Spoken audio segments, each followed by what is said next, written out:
Hey guys, welcome back to learn with Rajni. Friends, आज की video में ग्रामर के इंपॉर्टेंट रूल्स हम देखने वाले हैं। ग्रामर के ऐसे रूल्स देखेंगे जिनके क्वेश्चंस मोस्टली एग्जाम्स में पूछे जाते हैं। तो टाइम वेस्ट नहीं करेंगे और आज का हमारा टॉपिक स्टार्ट करते हैं। बहुत ही ज्यादा इंपॉर्टेंट टॉपिक है क्योंकि कई बार हम सारी ग्रामर पढ़ लेते हैं लेकिन हमें उन रूल्स पे फोकस करना पड़ता है जो एग्जाम ओरिएंटेड होते हैं। मैंने ऐसे ही रूल्स का कलेक्शन अलग बनाया है आप लोगों के लिए, ताकि ग्रामर के जो इंपॉर्टेंट रूल्स हैं उनका रिवीजन आपका हो जाए। तो आज की वीडियो एग्जाम के पॉइंट ऑफ व्यू से काफी ज्यादा इंपॉर्टेंट है और स्टार्ट करते हैं हमारे इंपॉर्टेंट ग्रामर के सारे इंपॉर्टेंट रूल्स। फर्स्ट देखिए, बिफोर एंड आफ्टर। प्रेपोजिशन होते हैं बिफोर और आफ्टर, ठीक है, पहले और बाद में। बहुत बड़ा रोल होता है बिफोर और आफ्टर का पास्ट टेंस में, वो रोल मैं आपको बता देती हूं। फर्स्ट देखिए, फर्स्ट अगर पास्ट के कोई दो एक्शंस हों, ध्यान से सुनिएगा रूल्स को। पास्ट के कोई दो एक्शन है तो जो एक्शन या जो काम पहले हुआ है उसको हम पास्ट परफेक्ट से बताएंगे, जो काम बाद में घटित हुआ है उसको हम सिंपल पास्ट से बताएंगे।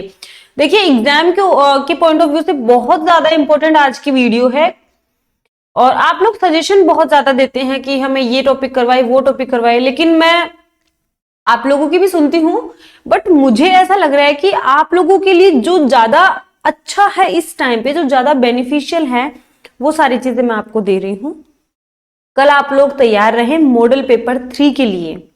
कल मॉडल पेपर नंबर 3 आने वाला है, तो मॉडल पेपर 3 के लिए आप लोगों को तैयार रहना है। बहुत ही अच्छे अच्छे क्वेश्चंस लिए हैं मैंने और पूरा एग्जाम का जो लास्ट ईयर का जो पेपर था उसको ध्यान में रख के ही मैं मॉडल पेपर बना रही हूं।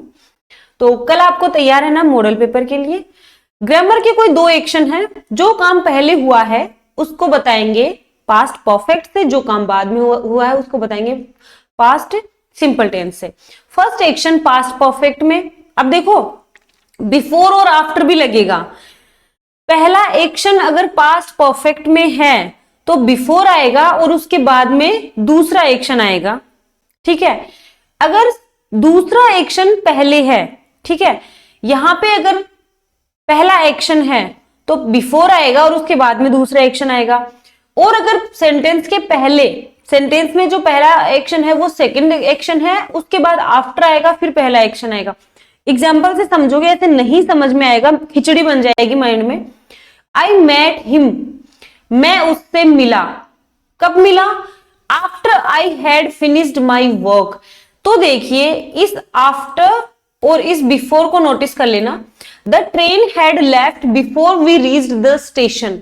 बिफोर वाले क्वेश्चंस आपने मोस्टली कर रखे हैं, मैंने भी काफी ज्यादा करवाए हैं, बट आफ्टर वाले क्वेश्चंस कम करते हैं।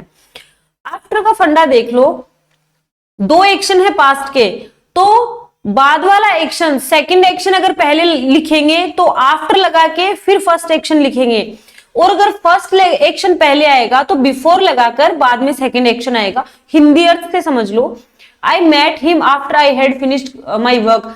मेरे काम को खत्म करने के बाद मैं उससे मिला। The train had left before we reach the station. हमारे स्टेशन पहुंचने से पहले ट्रेन निकल चुकी थी। ओके, आगे चलिए। By the time, by the time का रूल देख लो। By the time I reach the station the train will have left, ठीक है। By the time I reach the station the train had left. By the time के दो concept हैं।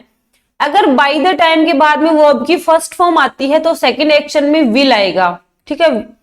अगर bye the time के बाद में सेकंड फॉर्म आता है तो यहां पर आएगा पास्ट परफेक्ट टेंस, हैड आएगा। Okay, by the time I reach the station, जब तक मैं स्टेशन पहुंचूंगा, the train will have left, train निकल चुकी होगी।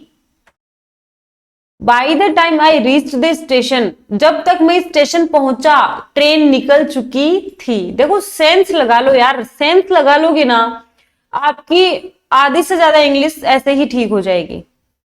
सेंस लगाना है। आगे देखिए, ये 4 है, मिसप्रिंट हो रखा है थोड़ा सा, इसको आप FOR यहाँ पे R कर लेना, FOR। सिंस एंड फॉर का यूज, सिंस और फॉर से भी काफी क्वेश्चंस पूछे जाते हैं। सिंस नोटिस करता है पॉइंट ऑफ टाइम को, ठीक है, निश्चित समय को सिंस बताएगा, पीरियड ऑफ टाइम को फॉर बताएगा, ठीक है, अवधि को फॉर से बताएंगे। Since Monday, since beginning, since 2005, since 8 PM, since last year. अगर 2 इयर्स आ गया तो 4 आएगा, लेकिन अगर लास्ट ईयर आ रहा है, लास्ट मंथ आ रहा है, तो क्या आएगा, सिंस आएगा। Since time immemorial, time immemorial के साथ सिंस का यूज होगा। 4 आएगा for 2 hours, for 2 years, for last 5 years। देखो, अगर सिर्फ लास्ट ईयर आता है तो सिंस आएगा, लेकिन अगर अवधि आ गई कि पिछले 5 सालों से, तो 4 का यूज होगा। For last 2 months, for last 3 weeks, या फिर अगर सिर्फ लास्ट वीक होगा तो सिंस का यूज होगा, सिंस लास्ट वीक। इस कॉन्सेप्ट को क्लियर कर लेना। आगे देखते हैं, फ्यू, मैनी, लिटिल और मच। फ्यू होता है लेस इन नंबर्स, अगर जो नंबर में कम है, संख्या में जो कम होंगे उनके लिए फ्यू का यूज करेंगे, संख्या में जो ज्यादा होंगे उनके लिए मैनी का यूज करेंगे, और क्वांटिटी, मात्रा में जो कुछ कम होगा उसके लिए लिटिल का यूज करेंगे, और मात्रा में जो ज्यादा होगा उसके लिए मच का यूज करेंगे। ध्यान से समझ लीजिए, मच और मैनी। फ्यू और मैनी तो यूज होता है किसके साथ, काउंटेबल नाउन के साथ, ठीक है, जिनको हम काउंट कर सकते हैं। और लिटिल और मच यूज होते हैं अनकाउंटेबल नाउन्स के साथ, जो काउंट नहीं हो सकती। अब फ्यू और लिटिल को भी यहाँ पे अलग अलग क्लेरिफाई किया है मैंने। फ्यू, FU और द फ्यू। फ्यू होता है माइनस का सेंस देता है, फ्यू किसका सेंस देता है, माइनस। फ्यू और लिटिल, फ्यू का यूज करेंगे जिन वस्तुओं को, जिन नाउन्स को हम गिन सकते हैं, काउंट कर सकते हैं, that is called countable noun. Little को यूज करेंगे हम क्वांटिटी के लिए, जिन नाउन्स को हम गिन नहीं सकते, that is uncountable noun. Few का, सिर्फ फ्यू का यूज होगा कहां पर, जहां पर निगेटिव सेंस देना हो, ना के बराबर। फ्यू होता है ना के बराबर। FU पॉजिटिव सेंस देता है, प्लस का सेंस देता है, लेकिन इसका मतलब भी थोड़ा होता है, कम, बहुत कम। और दैफ्यू होता है कि कम तो है लेकिन लगभग पूरे। जैसे टीचर क्लास में आया, टीचर क्लास में आया और उसने क्लास नहीं ली। क्यों नहीं ली, क्योंकि फ्यू स्टूडेंट्स प्रेजेंट थे, तो फ्यू आएगा। टीचर क्लास में आया और उसको 2-3 स्टूडेंट्स ही दिखे, तो ये पॉजिटिव सेंस दिख रहा है। लेकिन मान लो टीचर क्लास में आया और स्टूडेंट्स तो कम थे लेकिन लगभग पूरे, मान लो हमेशा स्टूडेंट्स 50 होते हैं लेकिन उस दिन 40 थे, कम स्टूडेंट्स थे लेकिन लगभग पूरे थे, तो द फ्यू का यूज होगा। लिटिल निगेटिव सेंस देता है अनकाउंटेबल नाउन्स के लिए, ए लिटिल पॉजिटिव सेंस देता है, और द लिटिल कम लेकिन लगभग पूरा। आगे चलो, अब ये पेयर हैं, ये क्या लिए है मैंने, पेयर। पेयर से रिलेटेड क्वेश्चंस भी काफी बार एग्जाम में पूछे जाते हैं, गलत पेयर को बता के, और एरर पूछ लेते हैं, या फिर फिल इन द ब्लैंक्स में पूछा जाता है, या फिर इंप्रूवमेंट ऑफ सेंटेंस में पूछा जाता है। पेयर के 3 टाइप के क्वेश्चंस बन सकते हैं, एरर वाले, इंप्रूवमेंट ऑफ सेंटेंस, और फिल इन द ब्लैंक्स। तो नॉट ओनली के साथ पेयर बनेगा, बट ऑल्सो। नो सूनर के साथ देन आएगा, हार्डली स्केर्सली के साथ व्हेन आएगा, लिस्ट के साथ शुड आएगा, वॉक स्लो, ठीक है, walk slowly, list you should fall, ठीक है, धीरे चलो वरना तुम गिर जाओगे, फेल आएगा, लिस्ट यू शुड फेल, तो कहीं तुम गिर ना जाओ। लिस्ट के साथ शुड, नाइदर के साथ नोर, आइदर के साथ और, सो के साथ दैट, सो के साथ एज भी आ सकता है, टू और टू, टू के साथ टू आएगा, सो के साथ दैट आएगा, बहुत बार एग्जाम में पूछा गया है टू और सो वाले, ठीक है। वेदर के साथ और आएगा। आगे चलिए, बोथ के साथ एंड, फ्रॉम के साथ टू, ठीक है, from 2 PM to 4 PM, between के साथ एंड, एल्स, बट, अदर के साथ देन आएगा, रादर के साथ भी देन आएगा, द सेम के साथ दैट भी आ सकता है, द सेम के साथ एज भी आ सकता है, सच के साथ दैट आएगा। कुछ क्वेश्चंस हम देखेंगे, ठीक है, सॉरी कुछ एग्जांपल्स हम देखेंगे, और उनके अलग अलग मीनिंग्स है, वो मैं आपको बताते हुए चलूंगी हिंदी में सेंस बताते हुए चलूंगी। This is the same book that I wanted, यह वही किताब है जो मुझे चाहिए थी। This is the same book as mine, देखो सेम के साथ दैट कब आया है और सेम के साथ एज कब आया है यार, ये नोट करना है। दैट तब आएगा जब हमें क्या चाहिए, बाद में सेंटेंस चाहिए, ठीक है। This is the same book that I wanted, this is the same book as mine, as के बाद में ऑब्जेक्ट आया है और दैट के बाद में सेंटेंस आएगा। क्लियर है? The game is between, game कब से कब तक है? The game is between 2 PM and 5 PM, game जो है वो 2 से 5 बजे के बीच होगा। बिटवीन और एंड का मतलब है 2 से 5, ठीक है, बिटवीन 2 PM टू 5 PM, लेकिन the game is from 2 PM to 5 PM, यहां पे ये निश्चित है, यानी फ्रॉम और टू, यानी 2 से शुरू होकर 5 में खत्म होगा, तो फ्रॉम और टू का यूज आएगा।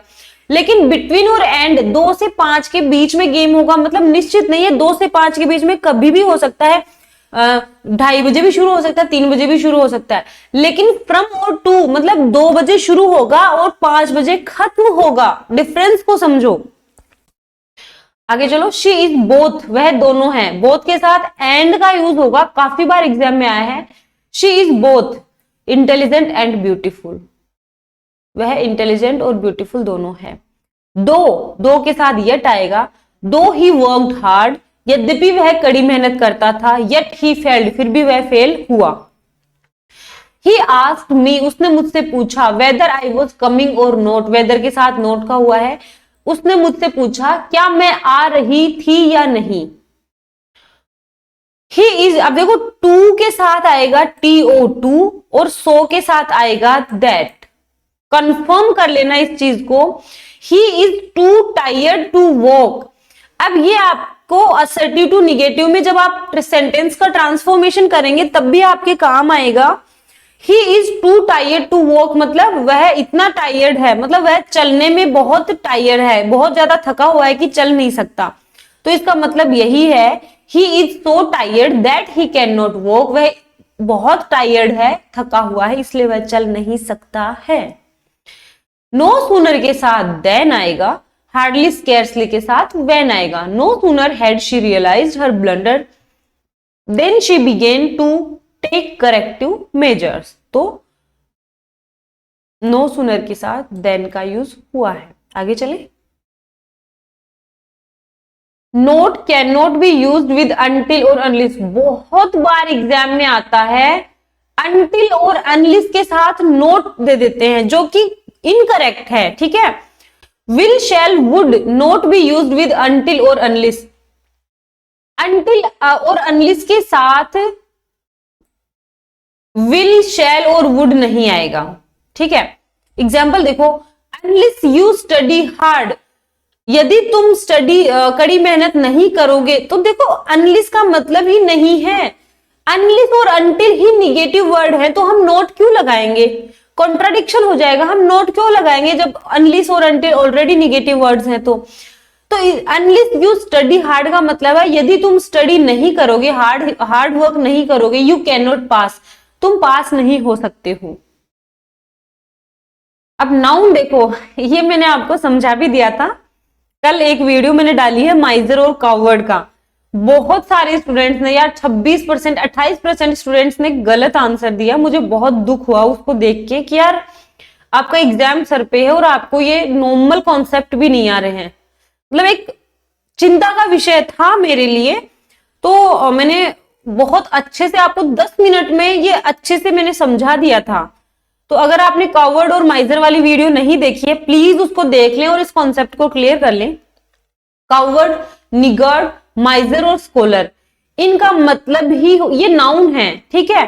तो कावर्ड होता है कायर व्यक्ति, स्कॉलर होता है विद्वान व्यक्ति या विद्वान, माइजर होता है कंजूस व्यक्ति, इनमें व्यक्ति इंक्लूड होता है, इनके बाद में हम मैन नहीं लगाएंगे, okay. माइजर woman, माइजर man, माइजर boy, माइजर girl add नहीं करेंगे। कावर्डली होता है एडजेक्टिव, कावर्डली, निगार्डली, माइजरली, यहां पे कोमा लगा लेना। माइजरली और स्कॉलरली। ये क्या है, ये एडजेक्टिव्स हैं और ये नाउन है, इनके आगे ए का यूज होगा, नाउन के आगे आर्टिकल आएगा और ए कावर्डली, ए माइजरली नहीं होगा, इनके आगे एडजेक्टिव के आगे आर्टिकल का यूज नहीं होता है।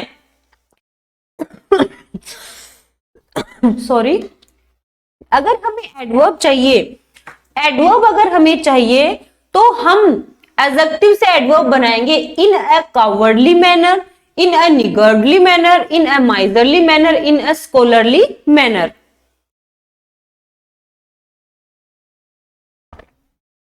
आगे चलते हैं, एग्जाम्पल्स देख लीजिए।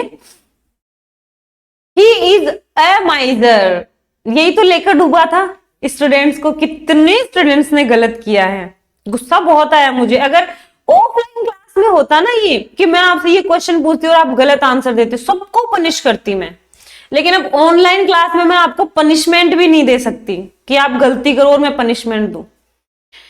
तो ही इज अ माइजर, ठीक है, वह एक कंजूस व्यक्ति है, ये नाउन है तो आर्टिकल ए का यूज होगा।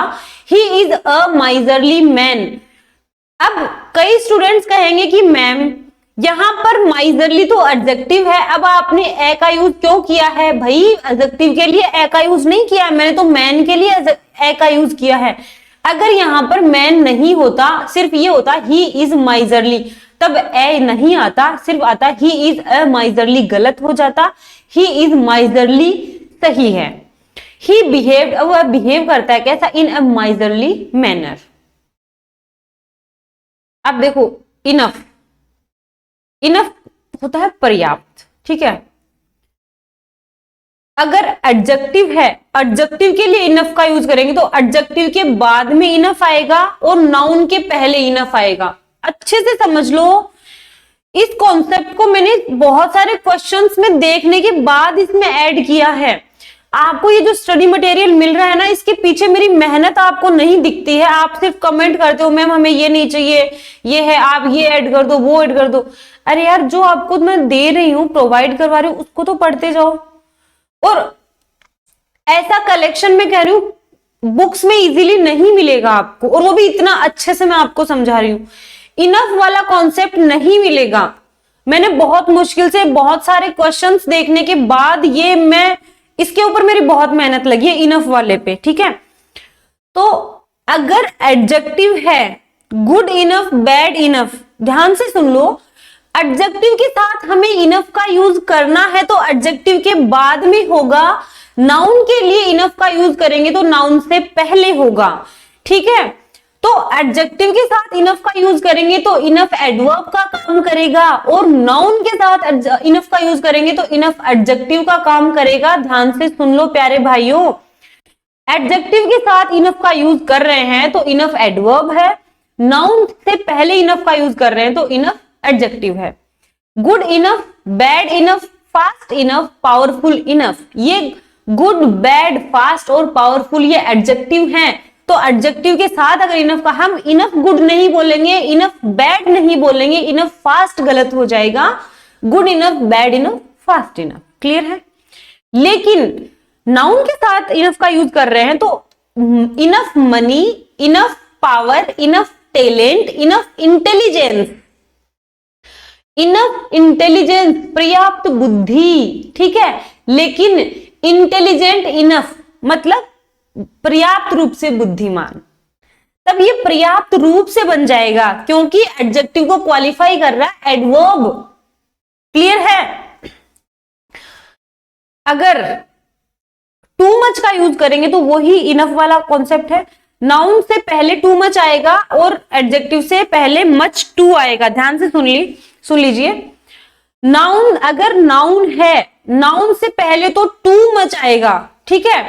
टू मच, जैसे I have too much work to do, यार मेरे पास बहुत काम है करने को, टू मच वर्क। लेकिन अगर एडजेक्टिव है तो मच टू आएगा, ये बहुत इंपॉर्टेंट है मच टू वाला। एसएससी में तो ये 5-6 बार आया हुआ है मच टू, ठीक है। हालांकि एसएससी का लेवल थोड़ा सा राजस्थान की एग्जाम से हाई होता है और मैं आपको ऑनेस्टली बता दूं कि मैं जो प्रैक्टिस सेट्स वगैरह कई आपको प्रोवाइड करवा रही हूँ ना, तो जो प्रैक्टिस सेट मैं इजी ले रही हूँ वो तो ठीक है मैंने ले लिया, लेकिन अगर मुझे आपको कोई हार्ड प्रैक्टिस सेट देना होता है ना, तो मैं एसएससी लेवल के क्वेश्चंस उसमें ऐड करती हूँ ताकि आपकी प्रैक्टिस अच्छे से हो जाए। तो ही इज, अब ये वरीड क्या है, वरीड एडजेक्टिव है, वरीड एडजेक्टिव है, तो यहाँ पे ही इज टू मच वरीड नहीं आएगा, मच टू वरीड आएगा। लेकिन वर्क यहां पर नाउन है इसलिए टू मच वर्क आएगा। सीधा सा कॉन्सेप्ट ये है, अगर नाउन से पहले यूज करना है तो टू मच का यूज करें, एडजेक्टिव से पहले यूज करेंगे तो मच टू का यूज करेंगे, अधिक के सेंस में, ज्यादा के सेंस में। क्लियर है क्या? थोड़ी सी लंबी हो सकती है वीडियो, क्योंकि जो मुझे लग रहा था ना एग्जाम ओरिएंटेड रूल्स ग्रामर के, वो सारे मैंने इसमें ले लिए। अब देखो सब्जेक्ट वर्ब एग्रीमेंट के भी आ रहे हैं, each of, one of, none of, either of, neither of. इनके बाद द आएगा, द के बाद में प्लूरल नाउन आएगी लेकिन सिंगुलर वर्ब आएगी। मैं कह रही हूं ये पीडीएफ में जो ही टेलीग्राम ग्रुप में अपलोड करूं ना, वीडियो के देखने के बाद जस्ट इस ग्रामर वाले जो रूल्स की पीडीएफ है उसको बिल्कुल देखना है, आपको बिल्कुल पढ़ना है। और जब एग्जाम पेपर आएगा ना आपका, मैं बताऊंगी कि ग्रामर वाले रूल्स की वीडियो में से कितने क्वेश्चंस आए हैं। पढ़ना ही पढ़ना है, ये मस्ट वॉच वीडियो है और मस्ट रीड क्या है, पीडीएफ है। तो each of, one of, none of, either of, neither of, इनके बाद में प्लूरल नाउन आएगा लेकिन सिंगुलर वर्ब आएगी। ये सब्जेक्ट वर्ब एग्रीमेंट के भी मैंने इसमें लिए हैं कॉन्सेप्ट, जो बहुत बार एग्जाम में पूछे जाते हैं। आगे देखिए, both of, a few of, many of, all of, इनके बाद में प्लूरल नाउन आएगी द लगाकर, प्लूरल नाउन और प्लूरल वर्ब। एग्जांपल्स भी देखेंगे आगे। Many, a great many, a good many, इनके बाद में प्लूरल नाउन आएगी और प्लूरल वर्ब आएगा, लेकिन मैनी ए और मैनी एन के बाद में सिंगुलर नाउन आएगी और सिंगुलर ही वर्ब आएगा। ये कॉन्सेप्ट मैं आपको पहले क्लियर करवा चुकी हूं रिसेंट में ही।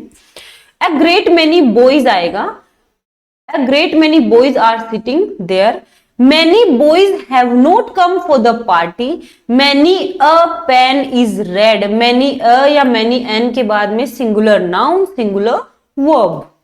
आगे चलिए, some of, all of, enough, most of, lots of, a lot of, plenty of, half of, 1/3 of, 2/3 of, 3/4 of। इनके साथ प्लूरल वर्ब आएगा, ठीक है। कब? काउंटेबल नाउन अगर है तो प्लूरल वर्ब आएगा, अनकाउंटेबल नाउन है तो सिंगुलर वर्ब आएगा। इनके बाद में सिंगुलर और प्लूरल दोनों आ सकते हैं, डिपेंड करता है नाउन क्या है, नाउन क्या है उस पर डिपेंड करता है। 1/3 of the work has been finished. अब देखो ये क्या है, 1/3, ये एक यूनिट है, तो 1/3 एक यूनिट के लिए यूज हुआ है तो हैज का यूज आएगा। लेकिन 1/3 ऑफ द स्टूडेंट्स, अब ये प्लूरल आएगा, हैव पास्ड। क्यों? क्योंकि स्टूडेंट का 1/3 पर्टिकुलर स्टूडेंट्स हो गए तो हैव आएगा। 90% of the work is done, ठीक है। 90% ऑफ द वर्क यूनिट है तो इज का यूज होगा, लेकिन 90% ऑफ द स्टूडेंट्स, अगर प्लूरल नाउन है तो प्लूरल वर्ब आएगा, सिंगुलर नाउन है तो सिंगुलर वर्ब आएगा। The percent of unsuccessful candidates is 10। तो यहां पर कैंडिडेट्स सब्जेक्ट नहीं है, सब्जेक्ट परसेंट है। अनसक्सेसफुल कैंडिडेट्स का परसेंट, तो सब्जेक्ट क्या है, परसेंट। सब्जेक्ट के अकॉर्डिंग हमने इज वर्ब यूज की है। आगे चलिए, more than one boy has passed in the exam, more than 2 boys have passed in the exam, ठीक है। तो अगर मोर देन इनके बाद में अगर नाउन सिंगुलर है तो वर्ब सिंगुलर आएगी, नाउन प्लूरल भी आ सकती है तो वर्ब भी प्लूरल आएगी, डिपेंड करता है सब्जेक्ट क्या है। मोर बॉयज देन 1 हैव पास्ड, यानी एक से ज्यादा, तो मोर बॉयज देन 1, तो मोर बॉयज के अकॉर्डिंग हमने क्या लगाया, have. More plants than 1 were made, plants नहीं है, प्लांट्स है। अब कुछ नाउन्स के मैंने रूल्स लिए हैं। Furniture, advice, work, evidence, equipment, news, information, luggage, baggage, percentage, poetry, knowledge, dirt, dust, traffic, electricity, music, breakage, stationery, scenery, confectionery, pottery, bakery, crockery और behaviour.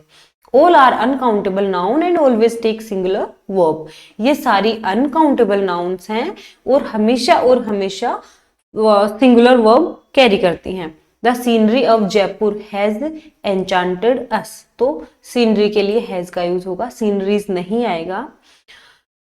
I passed but the percentage of marks was not good, marks का percentage अच्छा नहीं था, तो percentage के लिए क्या आया, was आया है। Scissors, tongs, pliers, pincers, bellows, trousers, pants, pyjamas, shorts, gallows, fangs, spectacles, goggles, binoculars, sunglasses, arms, amends, archives, arrears, auspices, congratulations, embers, fireworks, lodgings, outskirts, particulars, proceeds, regards, reaches, remains, savings, shambles, surroundings, tidings, troops, tactics, thanks, valuables, wages, belongings और braces।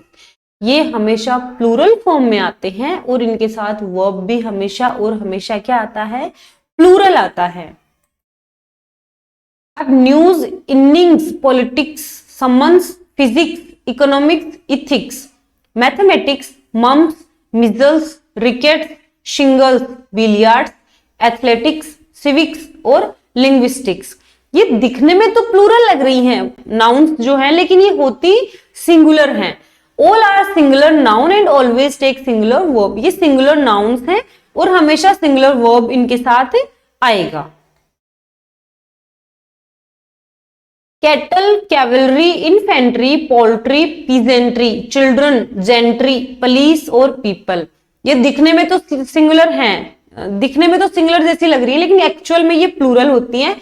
इनके साथ S नहीं लगता है, ठीक है, ये plural form में ही होती हैं और इनके साथ प्लूरल वर्ब का यूज किया जाता है। For example, police have arrested the thieves, cattle are grazing in the field. Singular and plural form of following nouns are. अब नीचे जो नाउन्स हैं उनकी सिंगुलर और प्लूरल फॉर्म सेम रहती है, जैसे deer, sheep, series, fish, spices, crew, team, jury, aircraft और council etcetera. Our team is the best. Our team are trying their new uniform। अब देखो यहां पर टीम के लिए इज का यूज हुआ है, लेकिन टीम के लिए आर का यूज हुआ है क्योंकि पर्टिकुलर एक टीम के सारे प्लेयर्स की बात हो रही है। ओके, कुछ वर्ब्स हैं जो बहुत ज्यादा कंफ्यूजिंग हैं। LIE, लाई होता है झूठ बोलना, इसकी सेकेंड फॉर्म होगी लाइड और थर्ड फॉर्म होगी लाइड। LIE, लाई, लेटना भी होता है, तो ले और लेन। ले होता है बिछाना या लेटाना, तो लेड और लेड। हैंग होता है फांसी पर लटकाना, सेकेंड और थर्ड फॉर्म होगी हैंग्ड और हैंग्ड। हैंग होता है टांगना, लेकिन सेकेंड और थर्ड फॉर्म अलग होगी, हंग और हंग। राइज होता है उगना या बढ़ना, राइज ट्रांजिटिव वर्ब होता है, राइज इनट्रांजिटिव वर्ब होता है। ये मिसप्रिंट हो गया है, ये ITV होता है राइज और ये रेज होता है TV।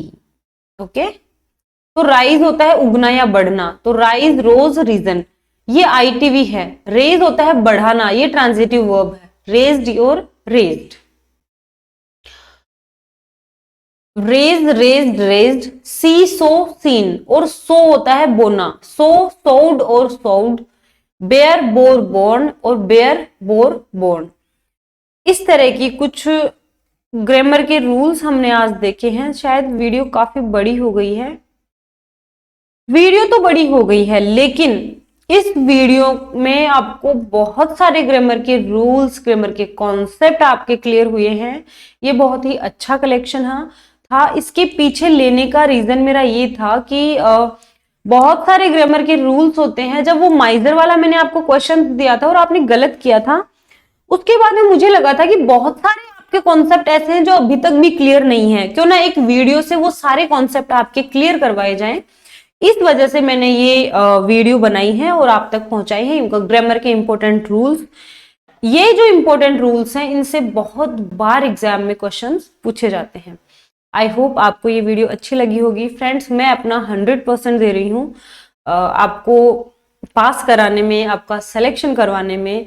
बाकी का 100% आपको लगाना है, 100% मेरी तरफ से लगेगा, 100% आपकी तरफ से लगेगा। ऑब्वियसली आपका सिलेक्शन श्योर होगा। तो बेस्ट विशेस के साथ आज की क्लास यहीं पे खत्म होती है। Bye bye.